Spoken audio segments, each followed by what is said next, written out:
Welcome back to the Rick Smith Show. Now, here is Rick Smith.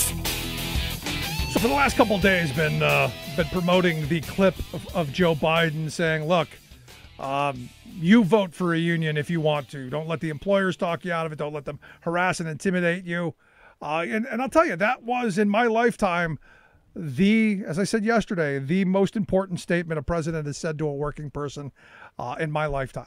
And good on Joe Biden, and exactly the reason that I voted for him.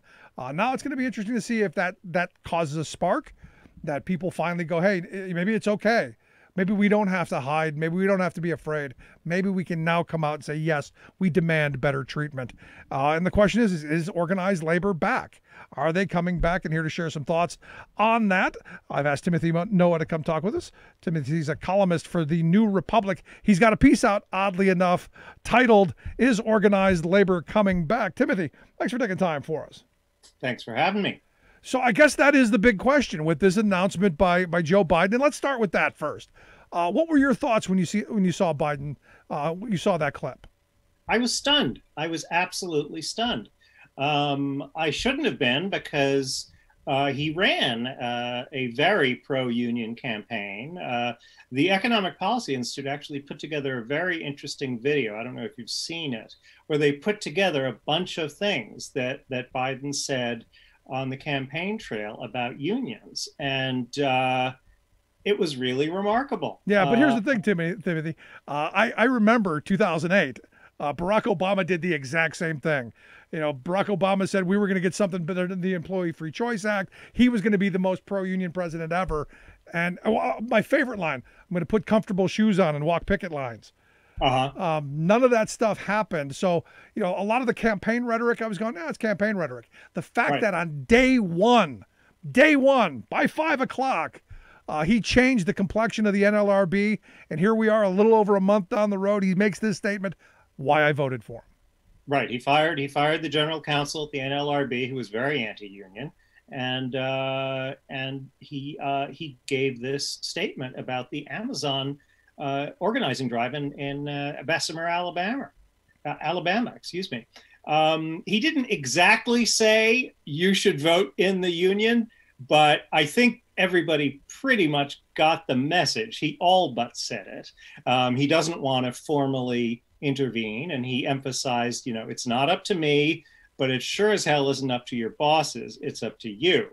But he also talked so much about the virtue of unions that it was hard to miss that he was saying in between the lines, vote in the union. And that's extraordinary. I'm not sure a president has ever done that before. Well, there's the supposedly FDR said that if he was a worker at a factory, he would join a union. Right, but there's one thing saying I would join a union. It's another thing to say, here's this union election, here's how I think you should vote. Which, again, he didn't say explicitly, but he did say it implicitly. No, what I took from that is you're right. He didn't say explicitly, you do this. He said you should have the right to choose however you want. And don't let the fear and intimidation, supervisors don't harass. I mean, he went through that language. And to me, if I'm one of those folks, you know, about to cast my ballot, I'm thinking, you know, the federal government's got my back. Maybe there's somebody behind me that's not going to let me be hung out to dry, because I think if there are unfair labor practices, if Amazon does come down like a lot of union busting companies do, I think there will be, for the first time in a very long time, some retribution from the federal government. You know, the other thing that Biden said, which was hugely important, and I don't think I've ever heard a politician say it. I've heard union people say it a lot. He said, look, the National Labor Relations Act doesn't say join a union, don't join a union, we don't care. It says it is the policy of the United States to encourage collective bargaining because that aids commerce. But that, you know, that goes back to the original intent of the National Labor Relations Act, which I like to say. Still there, it's still there in the statute. Yep, it's still right there. The original intent was not to get, because there isn't, in the original act, there isn't a line, there isn't a paragraph, there's not a word that gives employers rights. It's all giving employees, workers rights. because they understood the employer has all the rights. This was leveling the playing field. And again, over the last 70 plus years, the ossification of labor law has swung the pendulum back into the side of employers and away from we, the working people. Right. So in looking at this, in looking at what's going on in Alabama, then how do you see this shaking out? Because this has got to be a huge boost in the arm. I don't know. I think it's a little risky because it's Alabama. It's Alabama, but it's Bessemer, Alabama. It's which is a Birmingham suburb, and Birmingham, Alabama is no stranger to labor activism. That's where the steel mills were. There are probably a few still left there. I haven't checked lately. One or two anyway. It's a pro-union region in a very anti-union state, in a right-to-work state. And I don't know whether workers will see it as encouragement or whether they'll see it as an imposition. I have to believe, though, that just because of the power of the bully pulpit, it's more likely to help rather than hurt. So and I know you don't like to make predictions because I don't either, but how do you think it's going to go? Do you think at the end of the month you're going to see a victory? How do you see that playing out?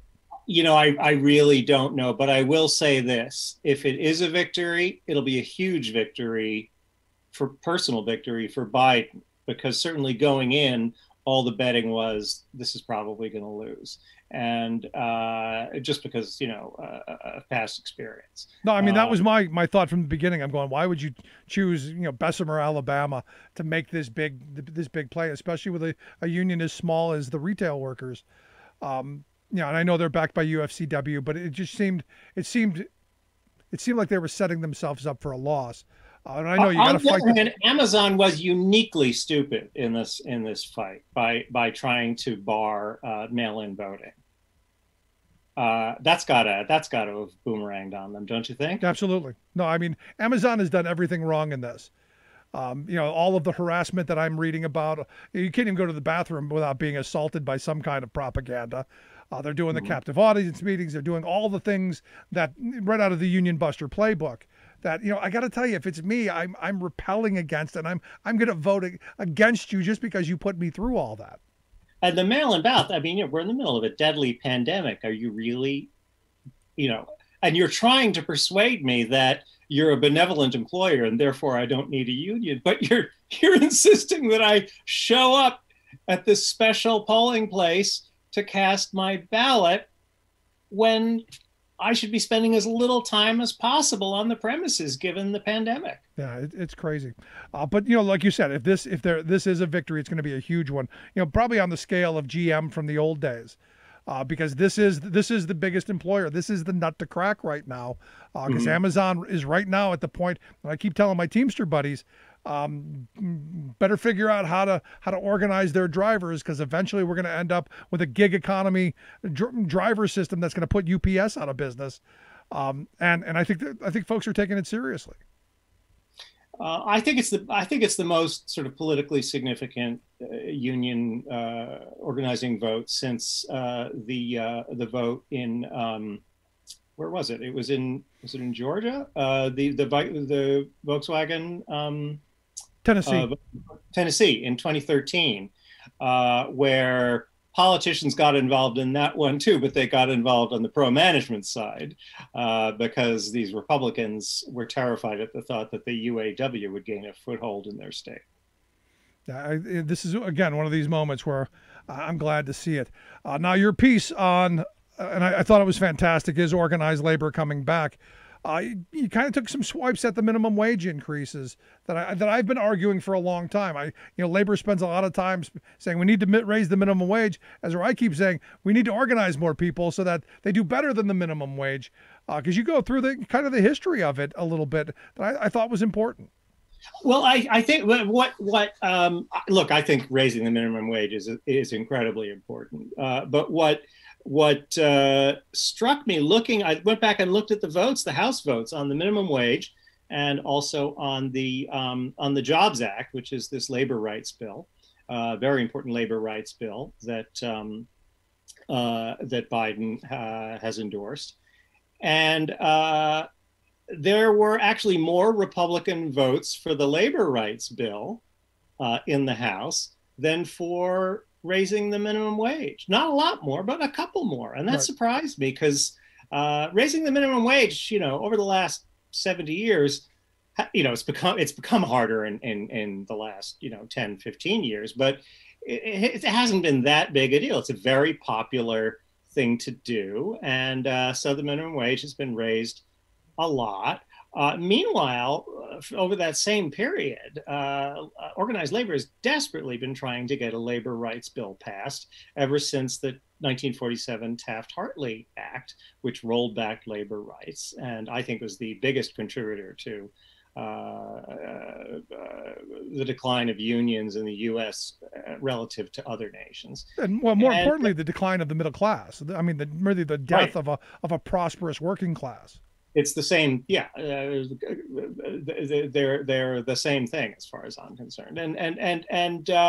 Labor has been struggling to try and pass a pro-labor bill, and it hasn't been able to do it. It wasn't even able to do it during the Johnson years. The sort of kind of high noon for liberalism.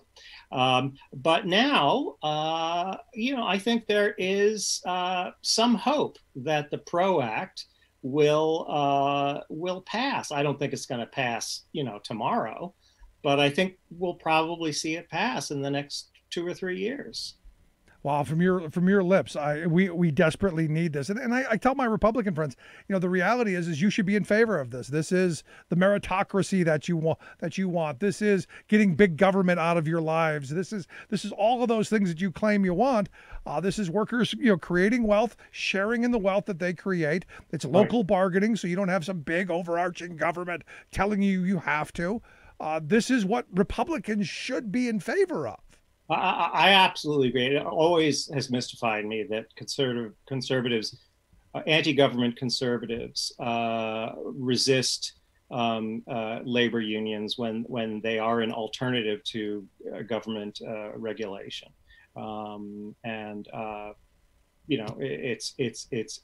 It's focused at the ground level. It's all these things conservatives say they're in favor of, and it's not the government. It's just people in a workplace working out their differences, and they have the knowledge that the rest of us don't have. It's a very conservative way to approach regulating businesses. Yeah, no, but here's the thing, and this is the question that I'm grappling with right now, because Republicans used to be, somewhat pro-labor. You go back to the Eisenhower years, promoting labor rights was in their platform. I know several former congressmen who were pro-labor Republicans. They were prevailing wage Republicans, which, find one of those today, other than Jim Justice, I guess now. So for me, this idea that it's possible, you think that we could get some kind of major legislation passed through to regain labor power is pretty important. In that I think the Republican Party is trying to reinvent themselves a little bit and take up on Trump's coattails and trying to reach out to those people. I'm curious your thought. Yeah, no, they are. They're trying to connect with the working class, and in order to have any lasting connection to the working class, they're going to have to address unions, and they're going to have to be pro-union. Their difficulty is that the guys who write the checks, the fundraisers for the Republican Party, are big business and wealthy individuals, and those are the people in America who really despise unions. You're absolutely right. Voters don't particularly. Voters are fine with unions.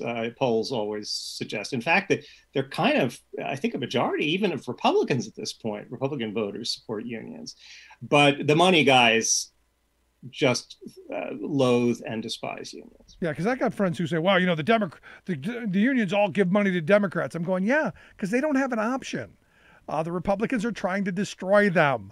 There is only one island left, and that's the Democratic Party at this moment. Maybe if the Republicans weren't so crazy and weren't so vehemently opposed policy-wise, maybe you'd see some of that change. Right, and I think as it is, something like 1 in 3 union members votes Republican. Right, it's close to that anyway. It always surprises me when I see it because the Republican Party is so so opposed to labor unions, but there are a lot of union guys who are Republicans. Yeah, it comes down to the guns, though. The God, guns, and gays thing. I know a bunch of them. So let me last line of questioning, because I'm looking at this PRO Act, and you've kind of given me a little bit of hope, because I had Sarah Nelson, president of the Association of Flight Attendants, on, who said it's dead on arrival this time around. So you're telling me it's possible, maybe down the road. That gives me some hope. Yeah, I mean it's dead right now for sure. I don't want to, but I think if we see the Democrats pick up some seats in the House, and if they expand their majority in the Senate, it could happen. I mean, this is one of those moments where I go back to my grandparents' generation. And the stories that my grandfather told me of organizing places and the things that they did and how the law was, that's what I would like to return to. I would like to return to the opportunity of workers to have their say, to be able to collectively bargain and return some of the things that built the most prosperous working class in the history of civilization, the things that my grandparents' generation built. Yep.